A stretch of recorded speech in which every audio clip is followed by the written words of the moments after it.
Hey, what's up? Hello, everyone, and welcome back to another episode of SimplyPodLogical, a Simply Nailogical podcast. Hello. Just so you know, Cristine can't hear the music while she's dancing in the intro. We always do that in post. I cannot. So it's funny that we never sync it up properly. So it's not just that I'm a bad dancer. It's also that I'm not actually hearing the music. All right, so today we're doing a little Q&A, Ask Me Anything Reddit style podcast. But without using Reddit. But not on Reddit. Using everything but Reddit. Did you know, actually, there's a subreddit on Reddit, obviously, called Reddit Lacaristas, I think. And I've noticed there's like a lot of posts about people trying Holo Taco. Anyway, I think that's where you found the popsicle nail one. Yeah, which yeah. I shared Anyway, recently. Just thought a little shout out to the nail art community on Reddit because there seems to be quite a few Holo Taco I'm not on fans. Reddit very much. I'm not good at it. It's like the one platform that You're I not never good got at it? into. That and Tumblr.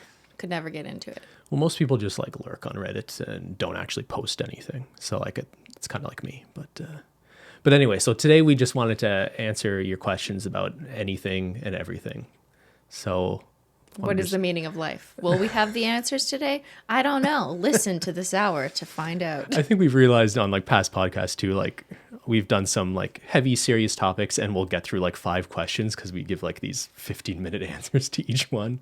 I think today we just want to like kind of get through more questions a little quicker. Yeah, and we didn't want to do another very heavy, serious topic. Although like they went over really well. Thank you guys for all the support on the last 2 on the nail polish community and then influencer sponsorships.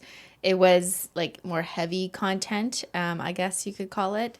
And we appreciate that you guys like were really looking forward to it and found it very interesting. But then we wanted to take this opportunity to just like whatever questions you want, we'll answer them. We want to balance. We like talking about the more serious and honest conversations too, but sometimes you just need to talk about hummus as well. So is that what this podcast is about? Is that the alternative that's title? That's going to be an entire episode down Disgusting. the road.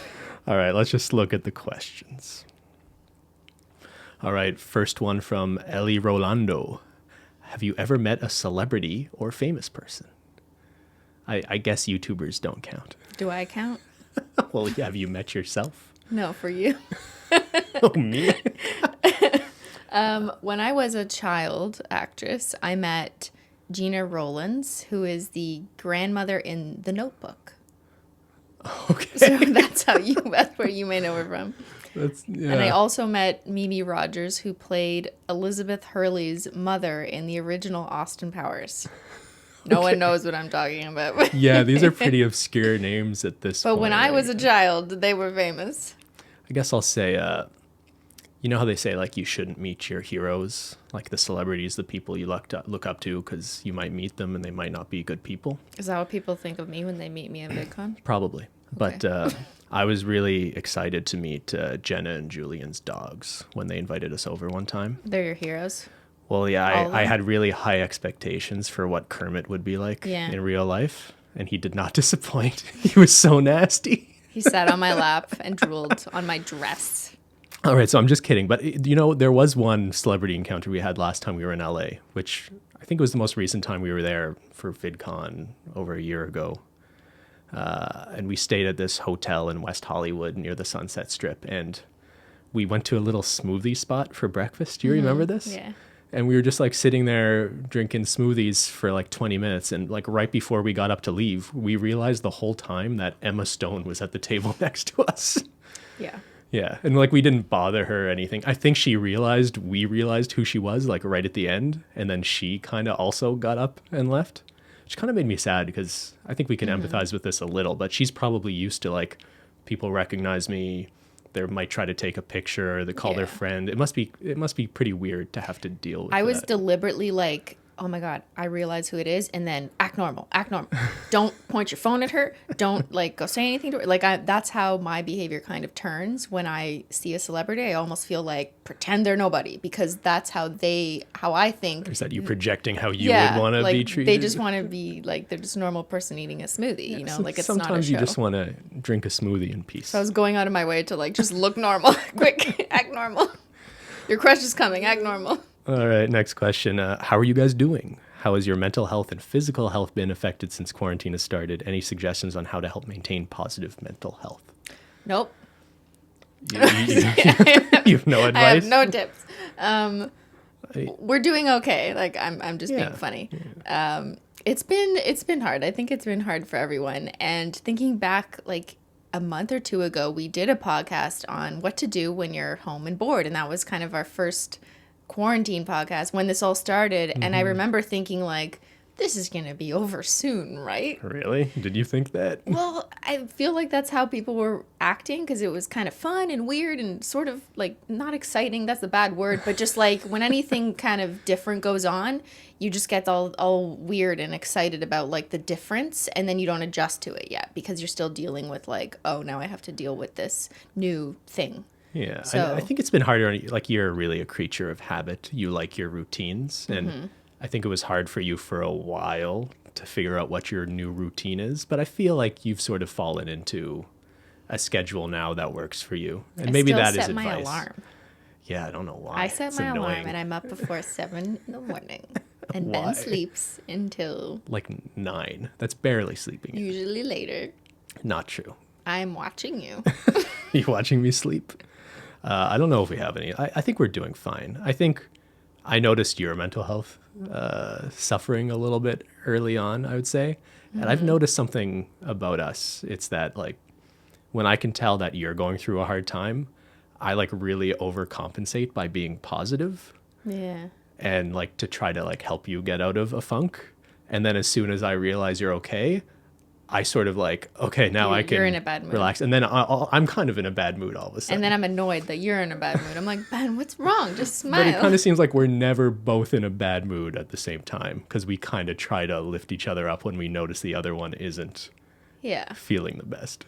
If I could give some tips for how to deal with quarantine or just this life of sameness. Okay. Groundhog Day. Is try and make yourself a schedule because I find it's easier to do things if you've personally committed to them. And I know no one wants, like everyone thinks, well, why would I make myself a schedule? It's just me. No one's in charge. It's literally just in my house. Most of the people listening to this are probably still have things they need to be doing or work they need to right, but you're less accountable if no one's physically there observing you, or you're not physically in the classroom or whatever it is. You still have the same work to do, but maybe it's harder to get stuff done because you're not physically in the classroom. Or that's just for students example. And I find that too because I'm not physically at work, which is where I would be sometimes during the week, right?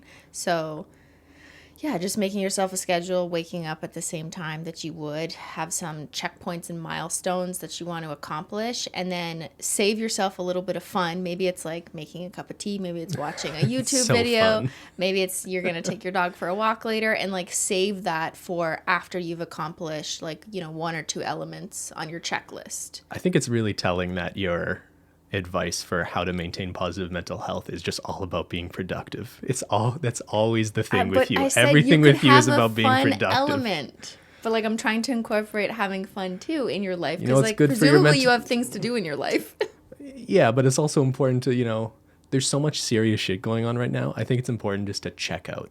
Like if you're just watching the news all day, you're going to go insane. That's a good point. Don't watch the news all day long. Turn on Netflix, watch The Floor is Lava, and just like shut your brain off for a few hours. Yeah, that's a good point. When quarantine first started, we had the news on all the time, like in the background, just, seeing what's going on. And I think that was really depressing. Yeah, I mean, some things are important to know, but like we want to know, but also maybe turn it off after an hour. Like especially they're saying the same stories at a certain point. All right, next question. As Canadians who work with the Canadian government, what is your perspective on how the U.S. is handling COVID-19 in comparison to how Canada has handled it? So we're not going to answer this as people who work for the Canadian government, but we'll give you our personal feelings on it. As Canadian citizens living in Canada. I think like the main thing we want to communicate with this is it's pretty shocking the difference in how politicized wearing masks is in America. So like we'll watch American news channels and we see the viral clips on Twitter of, middle-aged women storming into grocery stores and throwing a fit because they're asked to leave because they're not wearing a mask. I'm not saying that's not happening in Canada. It absolutely is. I just think to a much lesser degree. And the way it happens, and at least the narratives around this happening, is really quite different. There was an article recently about in Toronto, which is like the biggest major city in Canada. There was a small group of people, I think 40 people is what they said, who were protesting the use of having to wear masks, which were now made mandatory on public transit in downtown Toronto, which is a very populated city. And so their shirts and like slogans said like hugs over masks. And that's what they were doing. They were like, we'll offer you a hug instead of a mask. And that was their approach. It's so stupid, but it's a much more friendly way of protesting, I guess. But no, I guess that's more about how the population and everyday people are responding to it. The government response is, I'm not sure how much we really want to comment. I think it's pretty embarrassing to see how political leadership in the States is handling this crisis. Yeah, and I think a lot of Americans agree with that statement. So it's not a surprise that we as Canadians, we wish the American response were different because it affects us too. Yeah, we'd love to, to get, they've done opinion polls on whether or not Canadians think they should reopen the Canadian-U.S. border, right? Right. And it's hard to get opinion polls that, have almost unanimous agreement. But overwhelmingly, Canadians are like, no, we should not open the border. You guys clearly haven't gotten this under control in a meaningful way. Yeah, and recently I saw this on the news the other day, when they were talking about reopening filming projects, in Hollywood, everything's still kind of shut down, and how are they going to continue? And a lot of production companies are talking about relocating shoots to other countries where restrictions are lifted because it's just been managed differently and it's becoming more safe. So all of a sudden, what are you going to have these giant American production companies moving outside of America, which was countries are going to let them in though? Good question. That I don't really know how that's going to happen, but if they were in theory able to, what used to be the central hub of everyone goes to America to shoot productions, and that's the land of opportunity for the entertainment industry, what's happening now? Oof, I don't know. It really depends how long this lasts when we get a vaccine. Anyway, this is too heavy and serious a topic. Yeah, we also don't know what's going to happen. Oh yeah, we don't have a crystal ball. Next question. Are Menchie and Zyler acting any different now that you are home a lot more? They're obsessed with us. So these are our two cats, in case you're new here.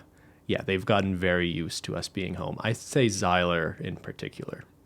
Yeah. So the other day we went out for a drive somewhere, and we weren't gone that long. And when we came back, he was just howling at the door.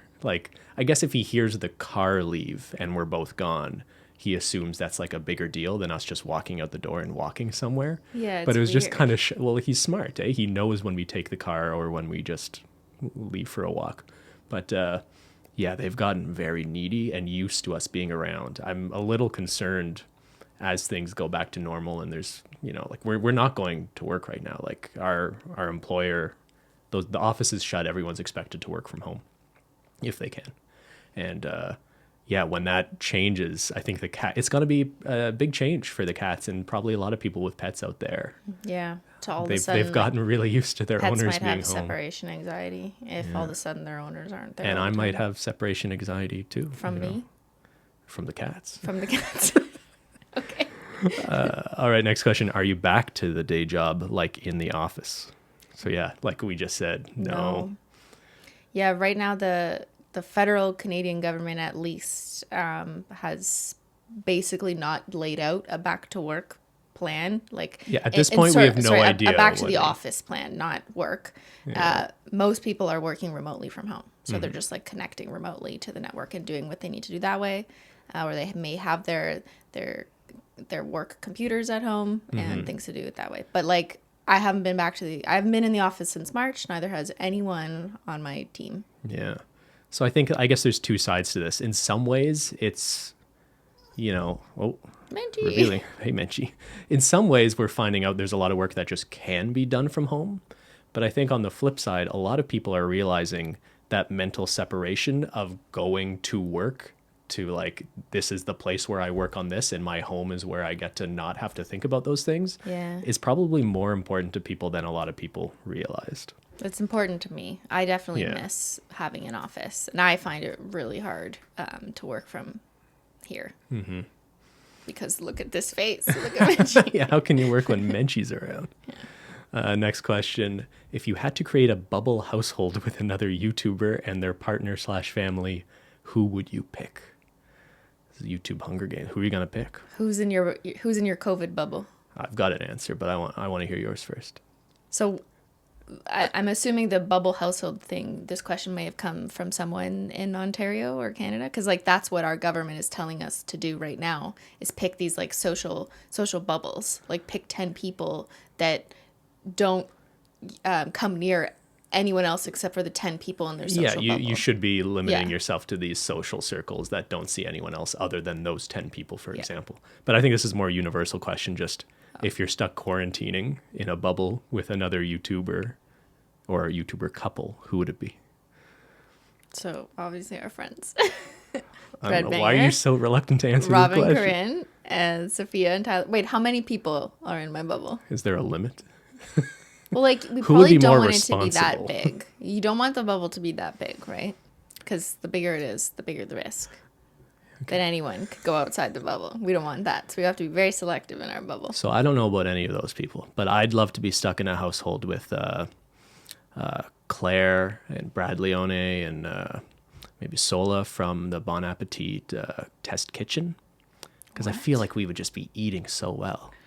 You know those series of videos where they're like trying to make gourmet peanut butter cups or gourmet Ben and Jerry's? Gourmet hummus. We would eat so well if we just lived with those people. Okay, so I see you're thinking about this in a strategic sense, whereas I was thinking of friendship. Friendship's overrated. Okay, Ben. All right, next question. What has been your favorite part about doing this podcast? Spending time together. We spent a lot of... Just kidding. What? I don't know. What's your answer? What's your real answer? It's been fun to have less stress on me, to not have to like make a joke every 2 seconds. And I feel that pressure when I'm filming main channel videos. And I know I shouldn't have to, because no one's sitting there like, Cristine, where's the joke? It's been 2 seconds. No one's actually thinking that.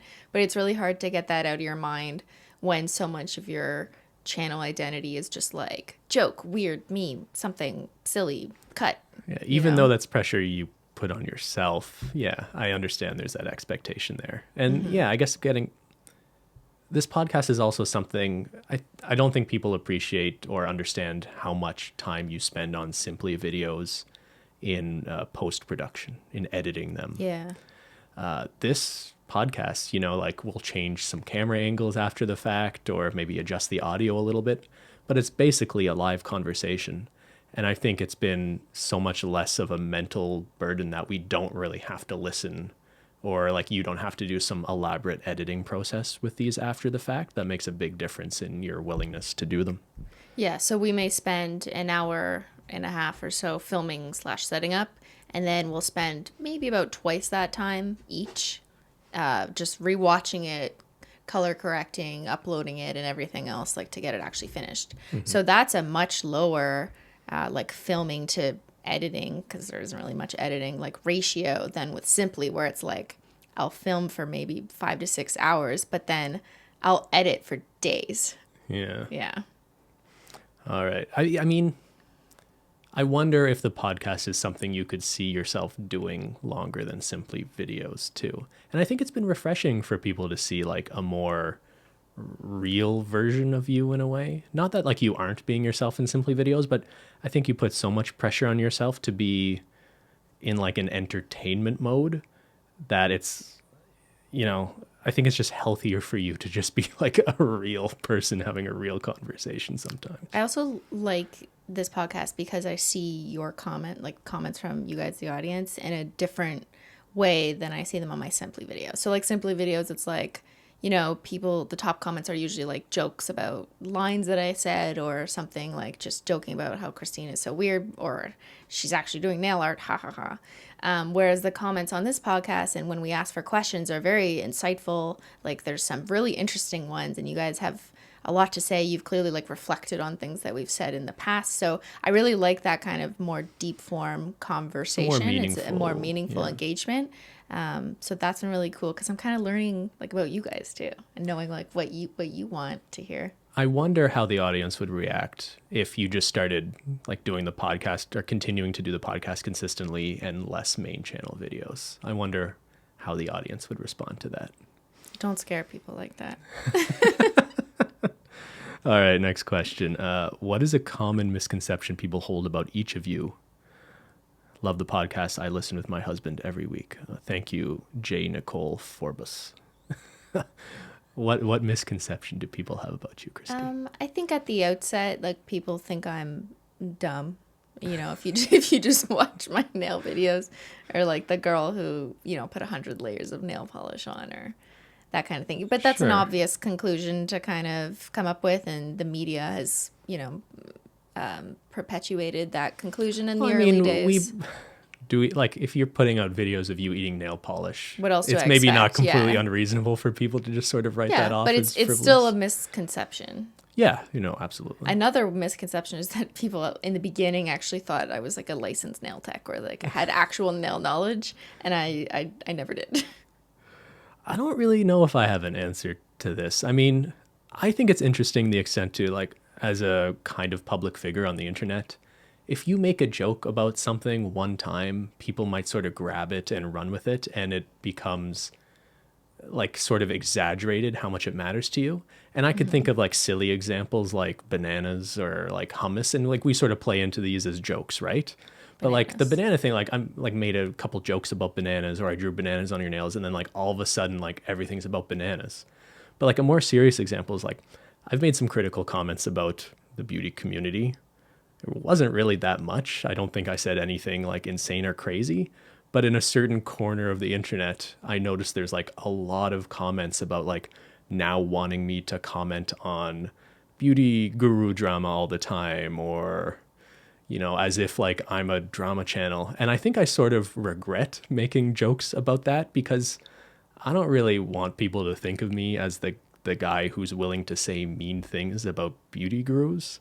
I think like at first we feel like some responsibility to call out bad behavior on YouTube as people with a bit of a platform. And I think we mostly did that. And like, I regret if I contributed to like a situation and made it more negative than it had to be in terms of like beauty guru gossip and drama. I think my main concern is the young people watching content of people promoting Facetune and like the sort of embodiment of the worst aspects of this sort of vapid, superficial beauty guru or YouTube culture. But I don't want to be the guy who's like known for being mean to beauty gurus. So you think that's the misconception about you, that people think you're negative? I mean, I was negative, so I'm not even sure it's fair to say it's a misconception, but I just feel like it's interesting to think that like just making a few comments or jokes, the internet can sort of run with that and sort of make that your identity. Your identity. Yeah. No, Yeah. That's true in all aspects. You know, things you say, like you have to be careful,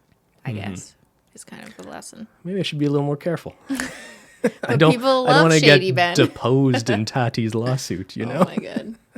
All right, next question. What do you think about YouTube's different communities and why the beauty community is the most toxic All right, of them all? Ben, forget everything you just said. Tell us your Kind real of baiting feelings. me. I mean, there is a conversation going on right now about, is the beauty community more toxic than other communities on YouTube? And I think a lot of smaller makeup channels are sort of pushing back on that characterization. Is that fair to say? Yes, because the beauty community is not just the 3 people that you hear about in the news causing the current scandals. But, right? but the thing is, it's not really just 3 people. I saw... That was an example. Like, No. But like, I see what you're saying. And a lot of people are saying this, like maybe it's just some of your most problematic people with huge platforms that are sort of giving the whole genre a bad look. name.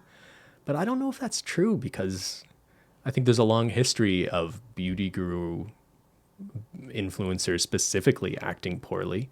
And I wonder if there is something about... You could say that about YouTubers in general. But I mean, like, do you hear in like the ASMR community about like top ASMR artists like talking behind each other's back and lawsuits and I mean, racist I don't pasts know. and Maybe. Like, I have no idea. and maybe it's just not as big. But I do wonder if there's something about... I think there's something fundamentally superficial about makeup, right? It's about changing your appearance in a very superficial way. maybe that's sort of undermining the artistic aspect of it. Yeah, I was just going to say, I think people would reject that. Although I can see that from a outsider perspective, because you're not someone who wears makeup. But does it not seem to you that some of like the biggest people in the makeup and beauty community are just sort of celebrating the most superficial aspects of what it means to be beautiful? And are we surprised that those people then have pretty superficial values? I wouldn't call just using makeup and like the skill of, you know, putting on blended eyeshadow, I wouldn't call that superficial, because I really do believe in the artistic and like creative component as just a means of expression, and it's fun. It's like when I paint my nails, is that for vanity? Like, not personally. Personally, it isn't a vanity project. For me, it's just I love the creative expression of like layering different colors. And so I can really appreciate that from a makeup perspective. And I've been someone who's played with makeup colors and done like crazy eyeshadow. I do think at the same time, though, that even though there's an artistry and a creativity, which I fully respect, and I believe like you can put on as much makeup as you want, have fun, I also don't want it to go too far to the point that young people feel like they have to put on a certain amount of makeup, or they have to make other more serious modifications to their face to fit a certain standard of beauty. And that's where you start getting into this vanity landscape where it's about superficial looks and behavior. It's hard for me. I don't really have an appreciation or understand where that line is. Well, it's like you've seen me do crazy colors on my eyes. Is it because I'm superficial? No. Right? So I don't know why you do. Well, because it's fun and it's cool. It looks cool. Like, it's artistic, right? You can appreciate and believe that when I've done crazy banana colored eyeshadow, Yes. I was doing it because it was fun, not because I'm, think I need to appear more beautiful from a superficial manner. Yeah, but right? you're also not someone who has devoted their entire artistic outlet or passion into makeup specifically. So I'm not sure if you're the best example either. I guess No, but the fact that I can do it without it being a vanity, superficial project proves that there are people who do it for similar reasons. Sure, right? sure. And I think, I can think of some examples of smaller people who don't seem to be, embodying the worst aspects of that sort of superficial influencer culture as well. I guess one thing I'd add to this, I saw an interesting observation from Australian beauty guru Chloe Morello. Is that her name? You know her? Yeah. She's funny. She tweeted out something the other day that the most of the toxicity in the beauty community is from men who are prominent in the beauty community. And I don't think that's a coincidence either. So I think maybe there's different expectations for men in beauty than there are for women. Yes, I did see that, and I found that interesting. There is also far less men in the beauty community. So are we just biasing our assessment of that because there's just less men to observe in the community at all? So we're noticing the toxicity more there? Or is it because the largest beauty gurus at this point, a couple of them are men? And why are there men? It seems to me that there's much more talented female beauty gurus, but it's almost like there's different expectations for men to some degree. Maybe different expectations of behavior and what we're willing to forgive people But also for. talent. Some of like the biggest male beauty influencers aren't particularly talented from what I've heard from people who seem to know makeup. Well, let's be fair. We're not really judges on the talent level of makeup gurus. All right, let's just get off the makeup talk. Okay, that's enough makeup talk. Tea time with Cristine and Ben's over. Next question. Oh good. What are your thoughts on Jenna Marbles leaving YouTube and YouTube burnout in general? This was a highly requested This was the question. most liked comment. It feels like something we couldn't just ignore. People want to hear what we have to say about it. I also want to be just very mindful about, Jenna is an adult who chose to address this the way she wanted to. I don't know if she would appreciate people using this as a topic for content on YouTube. So Yeah. I don't really want to dwell on this too much. I think both privately and publicly, I hope Jenna and Julian know we have a lot of respect and admiration for what they've done online. And I guess the first thing that comes to mind when I think of that video Jenna put out, for anyone who's not aware of this, I imagine most people are.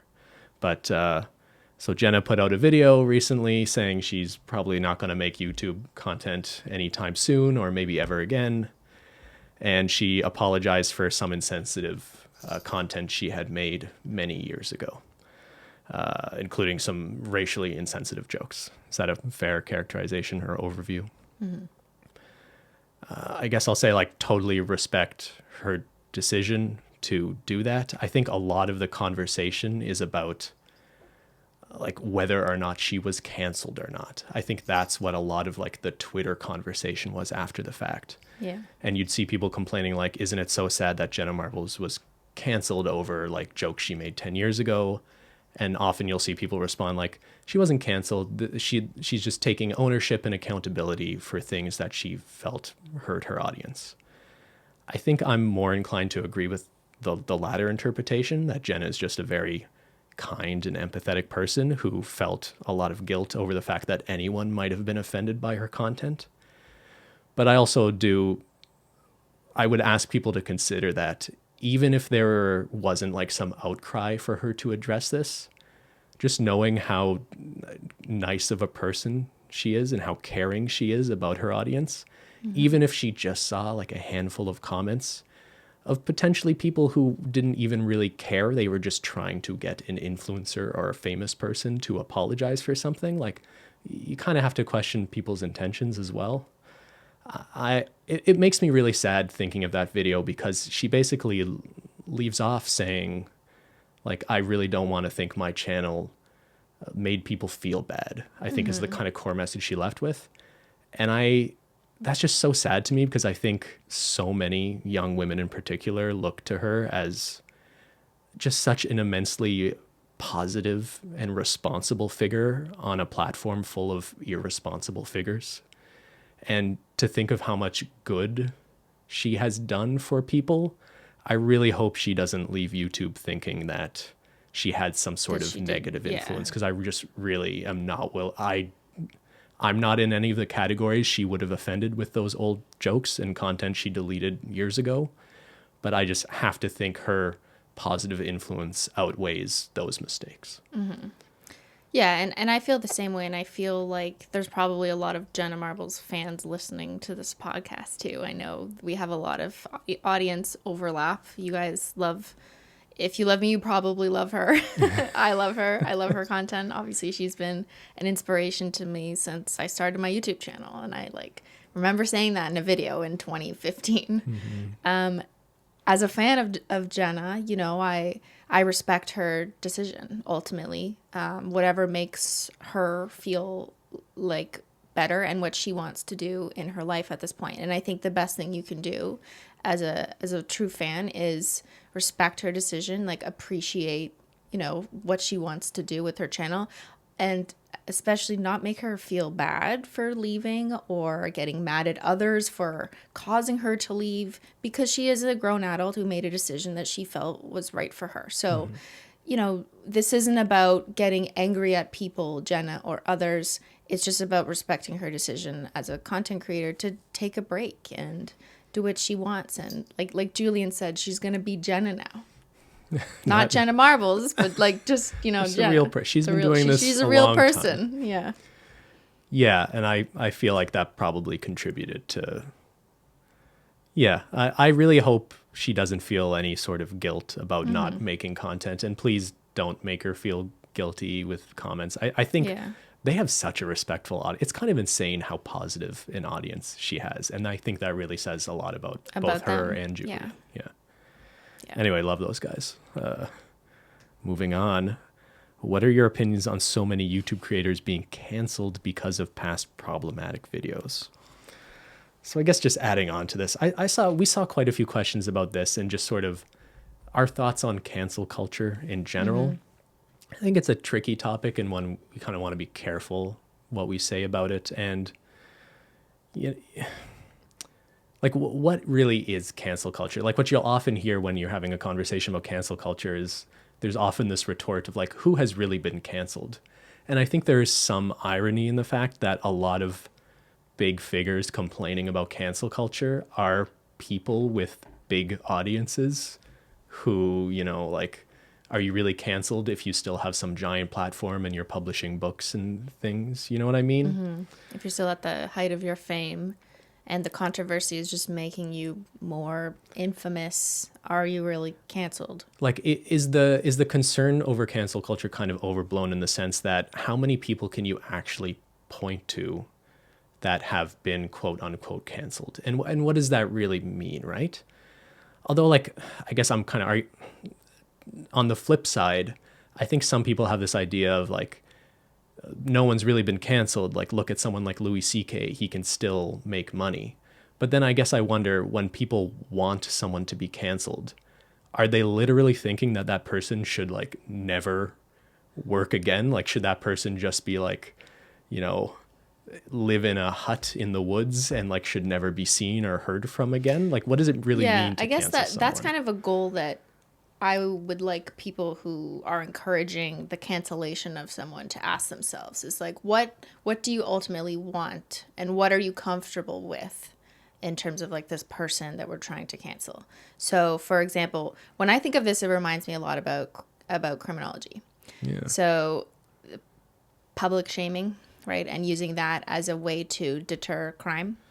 And ultimately, when someone gets punished for a crime that they commit, questions in the justice system are asked, like, does the punishment fit the crime? Will this cause deterrence of others to not commit the same crimes? And do we want the person to reintegrate into society after they've served their full punishment? Right? These are all questions that are asked in the justice system, and you try and figure out like what is the most appropriate. Although I'm not saying there is a perfect formula, right? Obviously, it varies totally, especially by country and just by your moral beliefs. But there's at least some methodology or like theories on how to approach this, and people can reflect on what makes sense, and do we want the person to come back into society? And if we do, then what are the best steps to get them to that place after? Yeah, so like in criminal, it's been a while since we've been in school Thinking talking about back these 10 theories years. of punishment. But yeah, the theory of like reintegrative shaming, and the idea that punishing someone for doing wrong or committing a crime the punishment can be much more effective if you do it in a way that reintegrates them into society. So they'll have things where it's like what were they called, like the victim circles, where like part of your punishment is having to like sit down with the people who you victimized and hearing their victim impact statements, and like, you know, actually listening and learning, as opposed to the flip side, a theory of punishment that just says, oh, someone did something wrong, let's put them in prison for X number of years, and then they're allowed back out at the end of the day. At the end of the term, with no real reintegration efforts necessarily, right? Yeah. So do we want these people to come back? And if we do we want them to be in a better place? Either whether that's more educated and understanding the harms of their crimes caused, and so they don't do it again. Yeah, I guess it's just something for you to think about. Like, if you're participating in a movement where you think someone needs to be called out publicly for something, I think it's worth asking yourself, like, what your actual objective is in doing it. Because I think, like, I am somewhat uncomfortable with cancel culture, quote unquote, because there is definitely an element of people just getting excited at the prospect of participating in like an online mob of canceling someone. It turns into a sport. Like when you see hashtags of like, this person is over party, like what really are your intentions at this point? Or are you just having fun participating in this exercise of power over someone who's probably in a position of power? Yeah, I think obviously when people do something wrong, they should be held accountable, especially if they are public figures, and that is the best way to like get them to address it. But at the same time, what do we ultimately want of this person, right? Do we want to shame them and like have them completely disappear and never give them a chance to understand? And in some cases, it might just be to exclude them from the platform or privileged platform they have access to now. Like, if that's your argument, I guess that's fine. And maybe that makes sense in some cases. Right. I'm not saying one is right or wrong. I just want to articulate that these are the like tougher questions that you have to ask yourself about whether or not you're comfortable with the idea of like this person being completely ostracized and what it would mean for their life. Yeah. Like, just if you're comfortable with that outcome, then that's what And your like, perspective. because like I can think of a lot of viral clips of people doing really reprehensible things, and then it goes viral on Twitter, and all of a sudden that person's life is ruined. And in some of those cases, there's some satisfaction in that, because it's like, yeah, that awful person is getting their comeuppance. At the same time, part of me always thinks like, we might be seeing the worst 30 seconds of this person's life. And now for the rest of their life, anytime they're meeting someone on a date or applying for a job, the first thing people will think when they think of them is like, hey, aren't you that person I saw in that 30-second viral clip of you, yelling something offensive at someone in a park? You know what I mean? So, And there's no due process on Twitter, so you don't really have the chance to have a defense in a meaningful way, like comparing to the justice system anyways. Not that that's perfect either. No, but it's just like, we could have a whole podcast on cancel culture. I'm not sure we were really prepared to have that now. But I think fundamentally, at least for me, like, I'm a huge free speech person. I think people's right to express their thoughts is sort of like a fundamental right through which all other rights come from. So I'm very staunchly supportive of free speech, and as long as it doesn't harm, as long as it's not like a groups. call to violence against people. Yes, There's obviously. some obvious limitations there, but it is a little bit worrying that there seems to be a bit of a trend from progressive people that's a little authoritarian in its trying to silence any voices that disagree with that sort of progressive orthodoxy. I think that criticism is overblown by a lot of people. So, like, from my perspective, I think people should be free to say whatever they want to say, but that doesn't mean you're free from the repercussions of saying, or the consequences of saying crazy or offensive things either, right? Yeah, that's a good point. So there's a balance here, and it kind of, you almost have to judge it on a case by case basis. But it does concern me to some degree that people sort of enjoy canceling people as entertainment. Yeah, when it turns into a sport, I don't think that's a good direction for society, because what's the goal there? The fun is just in seeing other people get hurt. And maybe your argument is, well, they hurt other people, so that's fun. But does an eye for an eye make the whole world blind? Okay, Gandhi. Okay. No, but like that's one of the principles of criminal justice too. Like, you know. can't just put everyone in prison in theory, right? So I think someone would refute, though, that like we're talking about people in positions of power. Like there's an inequity here already, right? So I think it's just trying to even the playing field. But I don't know. It's really interesting times. Maybe some YouTubers don't deserve the platform they have because they've done terrible things. I think it's a very subjective thing. But I don't know doesn't who that gets mean to that- decide that. well, audiences have the power to like, subscribe, or you know, unfollow. But unfortunately, what we see is audiences seem very willing to support pretty terrible people, right? But that's on us. I mean, as a society, it's on us, who we've made popular and continue to make popular by watching them and giving them attention. So we all kind of need to accept responsibility of that as well. If we're so mad and upset that someone is popular or someone was voted into something, you know, we did that. I will say, like, I'm not going to tell anyone they shouldn't not be offended by things YouTubers have or haven't said 10 years ago, because we're not in the category of people that would be offended by those jokes in most cases. But part of me has to wonder, from a very pragmatic perspective, is it really strategically, like, what is really being accomplished by attacking YouTubers for videos they posted 10 years ago? Is that like achieving any sort of meaningful reform in terms of things that really matter to Black and brown people, in terms of like their increased chance of being pulled over by police, or like there's some meaningful reforms and conversations that I think really have to happen, especially in America, but in Canada too. And I almost wonder, like, being obsessed with social media star once rapped along to a song and said a racial slur 8 years ago, if that's where you're directing your attention, is it not a bit of a distraction? Maybe it's because that's the only place attention can be directed and it actually work, like in terms of like this blowing up on Twitter or whatever. because it's not easy to change police policies, or like the real issues on the front line right now. But that just says to me, it's almost a distraction from that like more meaningful work that actually has to be done. It's not a distraction. It's just maybe what's available. All right. Anyway, What's we're not more gonna within reach. We're not gonna solve this on this podcast. But, all right. Next question. Ben, what's so great about hummus? Is it nutritional? There's a change of pace. A palate cleanser, everybody. So hummus is just delicious. But, Cristine will make fun of me for eating an entire tub of hummus in a day. I just want to be clear here and clarify when we're talking about a pretty small tub, right? Like I looked at the nutritional info. I don't have it in front of me right here.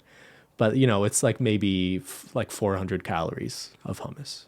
So if that's an entire meal, that's fine. But you don't just eat hummus as your meal. Yeah, I often do. No.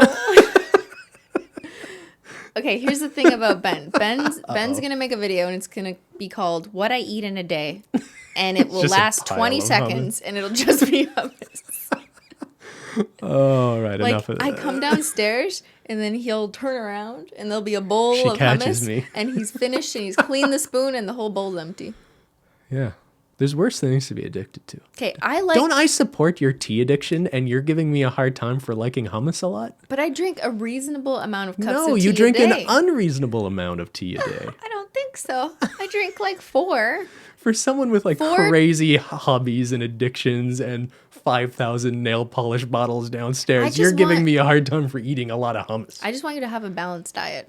I'm just looking out for you. Oh, yeah. You gotta, make sure you have some diversity in your your food. My food? Your food pyramid. What is that? The Health Canada calls it your food pyramid. I don't know, dear. Can't just eat hummus for breakfast. It's the lunch, and dinner. hummus period. That's what I follow. Pyramid. Is it period? We're losing our minds. Hummus pyramid. Yeah. All right. Next question. Who is your Canadian celebrity crush? If you don't say me, I'm leaving. Oh, do you count? Are you a Canadian celebrity? According to Google. I thought we decided YouTubers don't count. YouTubers aren't cool enough. Ryan Gosling's my answer, right? He's my answer. We're not allowed to have the same answer. Pick again. All right, Alicia Cuthbert. Okay, next question from Simply Norris Logical.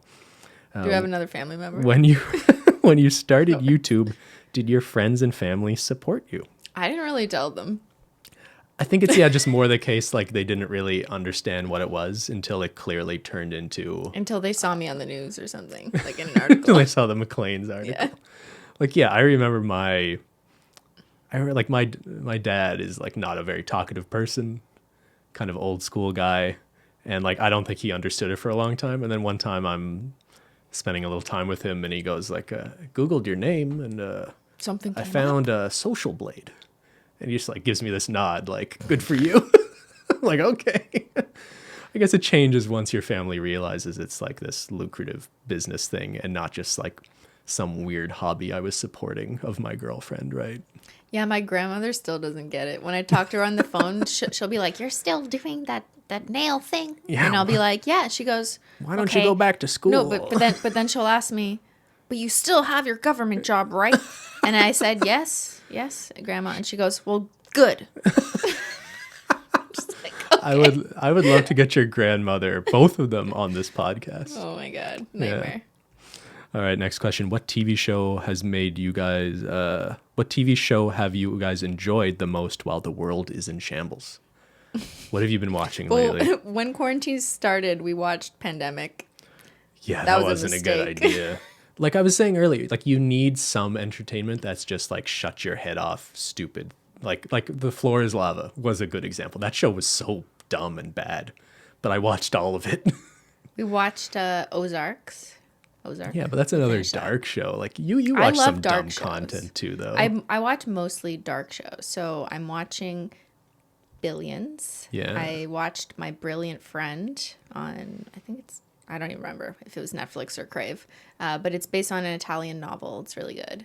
I'm watching Animal Kingdom right now, which is not about animals. It's about like drugs. It's not about tigers. Crime. Yeah. But yeah, I watch a lot of dark like Netflix. I guess you do. We watched. We just watched that new Unsolved Mysteries reboot. I watched those while I was swatching. Yeah. I like to put on shows while I'm swatching because I find that just helps the time pass. Because a lot of time to be spending in my basement painting my nails and taking pictures, so it helps to have something on.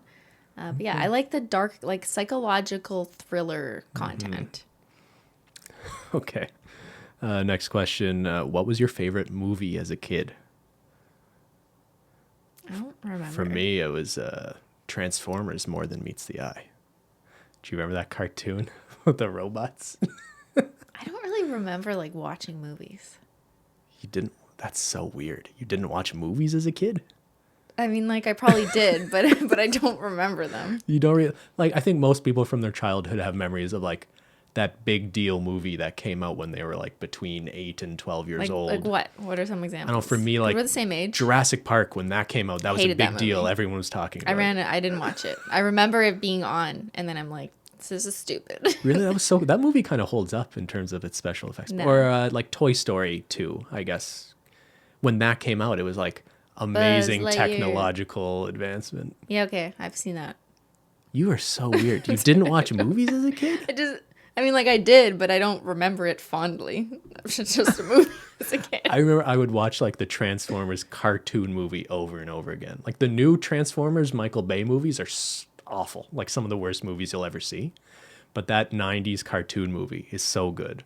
But like spoiler alert, they kill like the main good guy like early in the movie. Like almost right away. Why? And it's just like tragic for So you're crying? like 8-year-old Ben watching like they killed my robot hero. Oh my god. The movie is that, you know what's interesting about that movie too? The bad guy is voiced by Orson Welles, who is known for like making what a lot of critics consider the best movie of all time, Citizen Kane.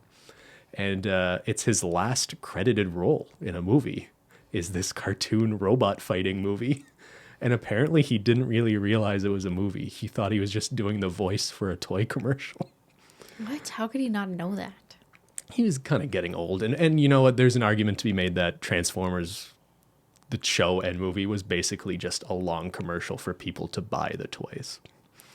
Okay. How do you not have a movie that meant something to you as a kid? That is so weird. I was busy playing Go Fish. Like, I don't know. Did your parents let you watch? Like, did they just not let you watch movies? No, I watched movies. I just like don't think of these as valuable memories. I don't know. It's just a movie. I probably forgot about it. I think it might be because I was like the youngest of 3 siblings, but I think my parents were a little too lax in like what they let me watch. So I remember when I was like 10 years old, you watched my best friend and I went to Blockbuster or whatever, and we rented Silence of the Lambs. Ugh. Or they must have rented it for us. And that is not a movie you should be showing a 10-year-old. And I remember after my friend went home, his mother spoke to my parents, and like he wasn't allowed to come over to our house anymore. Not at that house. Yeah. Showing the kids the gore. All right. Christine's just a robot that can't relate. Maybe you should transform. Next question. Okay. Are you planning to host some guests on SimplyPodLogical? Can you name some of them? Yes. Yeah. Who's your dream guest? Dream guest or like realistic guest? They're not the same person? I don't think so. But realistically, I think we want to have my sister Jen. Yeah. So that's someone we could actually have on. And she is in our social bubble of 10 people. My brother as well. He's around. We'll have your brother Matt. So we'll talk about math. But let's assume the world kind of goes back to normal at some point in the next year. Mm-hmm. Who are people you'd actually like to have on the podcast? I mean, I think it would make a lot of sense to have people that we've worked with before. Mm-hmm. Like that makes sense to have Threadbanger on, or to have Sophia and Tyler on. Yeah. But again, like these things are they going to fly up to Ottawa? I don't know. I figure like, here's the thing. I've seen people asking like, can't you just do interviews on Zoom? And we could, and we know how we could do that. And I think those people would be willing to do that. I think there's such a difference in terms of having a conversation with someone in the same room as you. I'm really reluctant to do it that way. And the one guest we had on was that Dr. New, the Deputy Chief Public Health Officer of Canada. And like, even that was a really cool opportunity, and we're glad that happened. But like, even having that conversation, like only one person could talk at a time. Right. Like we couldn't really interrupt him, and like the audio was only like one person at a time. It was delayed a little. It was weird, right? Like we don't want to run into that again. Yeah, you'd rather not do that. So we want to avoid that if we can. But who do you want to? Man, I can think of like, yeah, obviously like Sophia and Tyler would be really good because I know they did DeFranco's podcast, but I think they were very nervous and they spent most of their time playing like the newlywed game and just We could answering play a a couple game. questions. We Let's could, but play I'd love to just games. hear about like their trajectory and how they ended up. They're very interesting people that I think would just have a very interesting conversation. They should just start their own podcast, frankly. Yeah. So like them, love to talk to like Julian. Let Jenna take a break from the internet, and I'd love to have Julian He on. could teach us about Aries cooking. He could cook for us. Maybe he could make me some hummus. Just I'd love to have like Mikey and Anthony Padilla and figure out why they're so angry at YouTube all the time. Okay, man. Who else? I'd like ContraPoints. Really interesting channel I've recently discovered. I didn't know you watched that. Yeah, I've recently gotten into that a little bit. That's I think there's some topics that I would feel a little bit weird touching on the podcast without someone who is maybe more well versed in that topic. And I think they're a really interesting person that could have some very interesting conversations. I can think of like a lot of people we could have on here. Yeah, that's a wide. And I think range. inevitably we will get to the point where like we're just sort of sick of talking to each other. Yeah. And this podcast, I think, You will don't think we're at that point? not quite, but maybe you feel differently. All right, next question. What is the most money you've ever spent upfront on a video? Maybe the car. The car? Painting the car with nail polish. Yeah, because we bought a literal car. bought a car. It was like $1,000 and something. Thanks to Rob for actually picking that up for us. Yeah, But we had to wire him the money. yeah, I remember we found like some very An used old Jetta. VW. It was a It Jetta. barely started, right? Yeah. It had trouble. Like Asheville is a very hilly city. That's where we filmed this video. We could not drive that car up steep hills. Yeah. Do you remember that? Yeah, we bought a car. It was $1,000 or something. I think it was 2,000. Was it 2? I can't Yeah. remember. To paint with nail polish and essentially like destroy.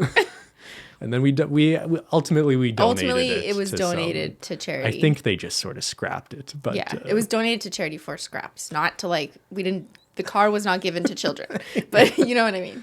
yeah, So they I had think to that's tow the it most away. expensive. Can you think of anything that rivals like $1,000, $2,000? No, I think We that's don't really spend that much on making content compared to other YouTubers like Mr. Beast or someone who does some wild and crazy things.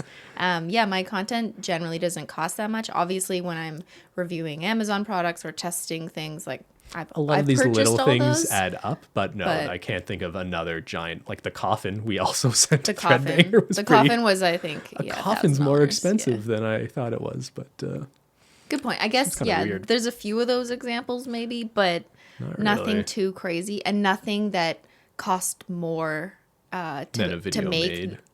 Yeah, nothing that costs more than the video return on investment. So No, yeah, Yeah. you're not making that sort of content. If anything, we don't have enough deductible expenses. Ben's looking for business expenses. You think you could fit hummus in there somewhere? I don't know if we could justify that. From Ms. Nadia, do you guys like camping? Have you ever been camping? I went to overnight camp for 8 years. Oh, okay. I guess that counts. But you're not like sleeping in a tent. No, it cooking was like food in a over cabin, fire. but for a week throughout that 2-month stay or whatever it was, we would go actual camping, like on a canoe trip in tents, and I didn't like You it. hated it. I cannot imagine. But you know why I camping hated it? now. Because there was this one time at band camp. No, I'm just kidding. It wasn't band camp. It was just a normal overnight camp. Yeah. But I was, I don't know, 11 years old, and Mm-hmm. we were on a canoe trip, like in Algonquin Park, and for a week with a bunch of 11-year-old girls, and the people who packed like the food and our counselors ran out of food.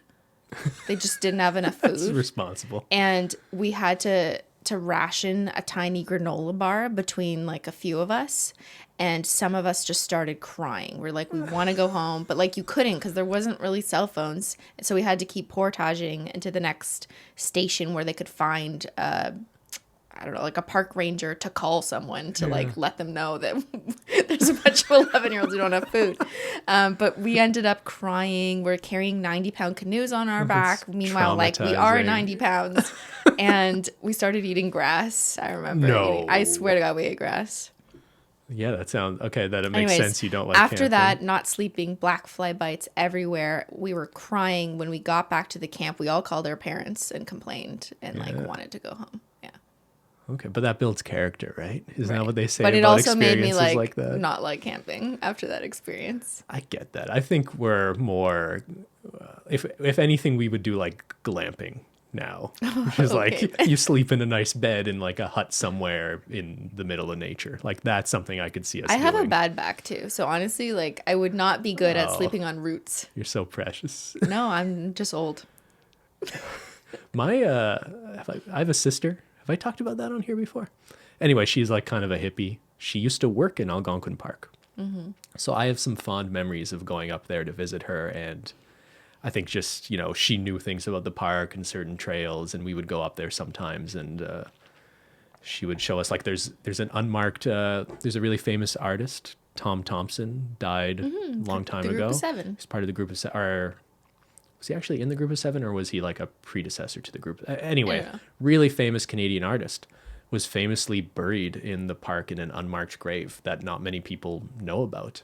And I remember, so like we sort of like wandered into the woods, like it's off a trail. You just have to know where to turn off a trail just into the woods and you can find it. So I've these sort of nice memories of going to Algonquin Park when I was a teenager in my early 20s and howling at wolves and stuff like that, But yeah, we're not really camping people now. I don't think Menchie would make it very well. Menchie, you wouldn't do good. No, I don't think not so. in the forest. All right, next question. Have you had any horror stories since you've become popular? Any crazy fan stories? How do you handle those situations and how do they affect you? I would say overall we are very lucky that we haven't had some of the like worst horror stories that you hear of people's houses being broken into or like serious criminal stalking stories. Like that hasn't happened to us to the point where we were calling 911 and fearing for our lives. Yeah, I don't want to exaggerate. And it's probably better just not to even acknowledge certain things. But we received a letter once through your fan mail that like I did call the police and just do a criminal background check on the return address from which the letter was sent. And I don't want to get into why. It was really weird. Yeah. And those are just some of the things you kind of have to deal with as a internet personality. I'd say the most uncomfortable I've ever been is when I felt like I was being followed to my car at work. Yeah, I remember this. Yeah. I wasn't there either. No, Yeah. you weren't. I pretended to be on the phone. Yeah. It was some like teenage girl though, wasn't it? Yeah. So yeah, I wasn't in fear of my life. But still, like it's not about your personal safety. It's just the feeling of being followed or someone like taking a picture without your knowledge. That's just sort of a creepy thing you never really get used to, I guess. Yeah. And you shouldn't get used to it. It's weird. And I guess I'm very, like, when we've gone to VidCon and we've gone to formal meet and greets, like, it's really great to meet fans and take pictures and hug everyone and, do all that. And that's really exciting. But I guess when I'm, like, in my hometown going to my job and just walking to my car after, I got so uncomfortable and, like, almost hyperventilating to the point that I walked around my car. I didn't actually go in my car. I went back upstairs to like the parking lot and just like went outside and walked down the road because it was clear to me that they were following me. Yeah. And I don't know what they want to do. Like, are they going to take a picture of my license plate? Are they going to follow me home? And I guess the uncertainty, the unknowing, like, of what this person's intentions are, it could have been completely harmless. But I didn't get the impression that they were just, trying to come up to me and say hi because they were hiding at the same time. So that's why I was uncomfortable. I much prefer someone, please, if you ever see me in like another world after quarantine, please, I am so happy to just come up to me and say, hi, Cristine, like, do you mind if we take a picture? Because I will say yes. Yeah. I mean, I will say yes, I'm happy to take a picture. But what makes me uncomfortable is when people are trying to hide the fact that they're trying to take pictures of me behind my back without my knowledge or that they're following me. I think anyone can relate to that. What if someone's just following you to your car? I think that's very fair. And I would just add that like 99% of interactions we've had with people are positive, have been totally fine. Yeah. People generally sort of get it and know how to behave. Yeah. Okay, next question. If Ben could style Cristine for a day and vice versa, what would you choose? I'm talking hairstyle, color, outfit. On that note, would you ever do a style swap vid like Sophia and Tyler? I'd love to see Cristine rock belted dad trousers and a cap. Haha. Okay, I don't know, Lucy. Ben, what do you think of my style? I'm not sure I remember that Sophia video. Like, I remember her dressing as Tyler, but did Tyler also dress up as Sophia? I'm going to have to watch this video again. I don't know, Chris. I want you to be comfortable however you want to dress, sweetie. In pajamas and cat ears. If you ever wanted to dye your hair blonde, I wouldn't complain about it. And if you ever wanted to, put on something cute, like a little black dress, I wouldn't complain about that either. I just want to be comfortable because we're not going anywhere. We're literally at home. Like, yeah, why would I wear point. anything else? Yeah. Okay. And, how would you dress me? I don't mind your dad style. I mean, today you're a little youthful. You've got a hoodie on. That's unlike you. Who are you trying to be? Me? But normally you've got your dad polos and your khaki shorts, your golf shorts, and your white socks. Do you think I should dress more hip? I don't care. You just don't care? Okay. Whatever you want. All right. I think the answer is we're not going to do a style swap video then. I would totally wear what you're wearing, though. Yeah. Next question. Can you get TikTok again? We need you on there. Well, I hear TikTok might be banned, so. Yeah, I'm not sure if that's true or not, but I think there are some legitimate concerns about having that app on your phone. So please, I don't think you should download it again. I downloaded it for a video 2 years ago. Remember when I made a main channel video on like slow-mo glitter falling TikToks? Yeah. That was before the current hype of TikTok. It was before it got taken over. Was it Musical.ly then, or was it TikTok? No, it was TikTok, but it hadn't really picked up as it has today. But I haven't used TikTok since then. Okay, so sorry, The you're not answer gonna is not no. gonna see I'm Cristine sorry, on guys. TikTok. I'm only on like 7 different social media platforms. Yeah, already. don't you I get can't enough of handle it. her? All right, only a few left. Let's try to lightning through them. How does the pressure of being an influencer to millions of people's opinions and actions affect you? It definitely affects me. I think about it a lot. Isn't the strategy to try to think about it as little as possible, though? But then you make mistakes. But Right. if you think about it, it's just too like you can't just go around thinking what are millions of people going to be thinking about this either, right? No, but it means you need to be responsible and make sure you're confident in like what you're going to say, how people are going to react. These are all things you need to consider before you say it. Whereas like if you're just talking to your friends, you don't spend hours thinking, okay, what is this person going to react if I say it? Like you just say it. You're right.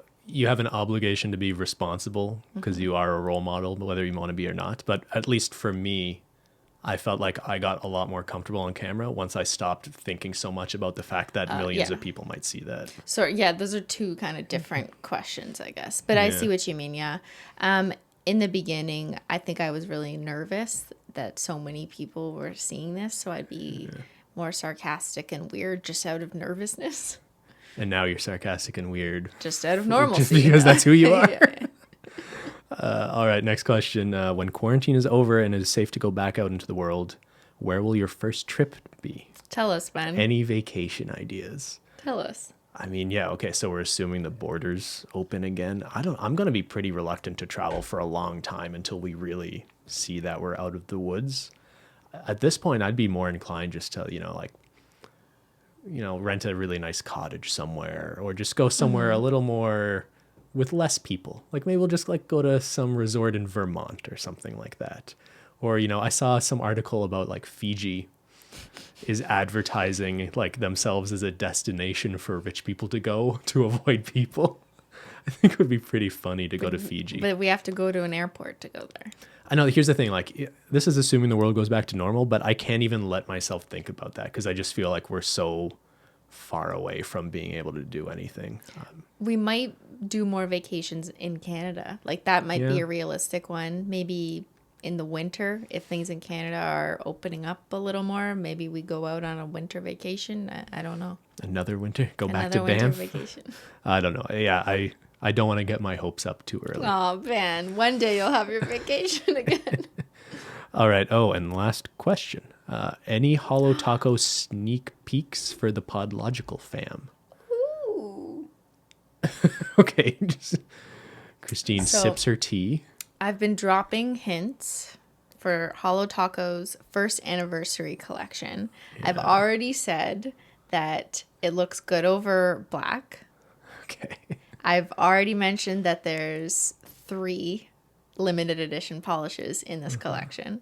There you go. And you kind of saw a black and white picture of the box. So you know it's a box of 3. But I'll drop another hint. For anyone who made it to guys. the end of this podcast. Yeah. It is a tribute to our best-selling polish. Okay. So people might be able to guess. 3-piece, good over black, tribute to something that sold very well. That is our all-time, to this day, best-selling polish. Okay. What could it be? I mean, they're going to find out, and this comes out on Tuesday. They're going to find out on... Oh, no, we haven't told them the release date yet. But you're going to find out soon. Very, very, very soon. Yeah. Okay, not to be super promotional. I am very excited. It's our 1-year anniversary. Yeah. Do you remember what that was like, Ben? Our 1-year anniversary? I can't believe it's been a year. So we think... No, I mean our 1-year anniversary. Oh. We didn't do anything. We don't have it. We don't even have a date we celebrate. No. As just the years just roll into every day is a celebration of our relationship. Right. But no, yeah, it's really exciting that Holo Taco's Yeah, I'm so proud survived of the it. year. It's been super rewarding and successful and a lot of work and a lot of learning. And so we're pretty sure the next episode is going to be about Holo Taco. Mm-hmm. So we'll be asking for questions about that shortly. So keep an eye out for that. Mm-hmm. But sorry to Anthony Padilla. We were going to have him on today, but we ran out of time. But maybe we'll be able to get him back on another time. But thank you, everyone, for listening to us just answer questions about anything. Maybe you should do an actual Reddit AMA at some point, if there is a audience on. Well, I've already done like a Q&T in my main channel videos, which is kind of the same thing, isn't it? Yeah, but it's always for like content for YouTube. Like maybe we should just go on like the nail polish forums on Reddit and answer nail polish questions or something. Should I, or is that dangerous? Oof, I don't know. Well, Yeah. Hope you guys enjoyed this kind of chillax, random questions. It's kind of fun sometimes to just sit back and relax. We should play a game one of these days. Sit back, relax, Max, and so cool, shooting some b-ball outside of the school. Yeah, it was a good time. Yeah. Leave some comments down below for different games that we could play on this podcast. Games? Yeah, I think we should play a game. I don't come here to play games. I would like to play a game. I want to have fun. Okay, all right. Thank you, everybody, for tuning in. We'll All see right, you next everybody. Taco Tuesday. Stay safe, stay classy, stay out of trouble. Social distancing. All right. All right, everybody. See you later. See y'all later. Bye.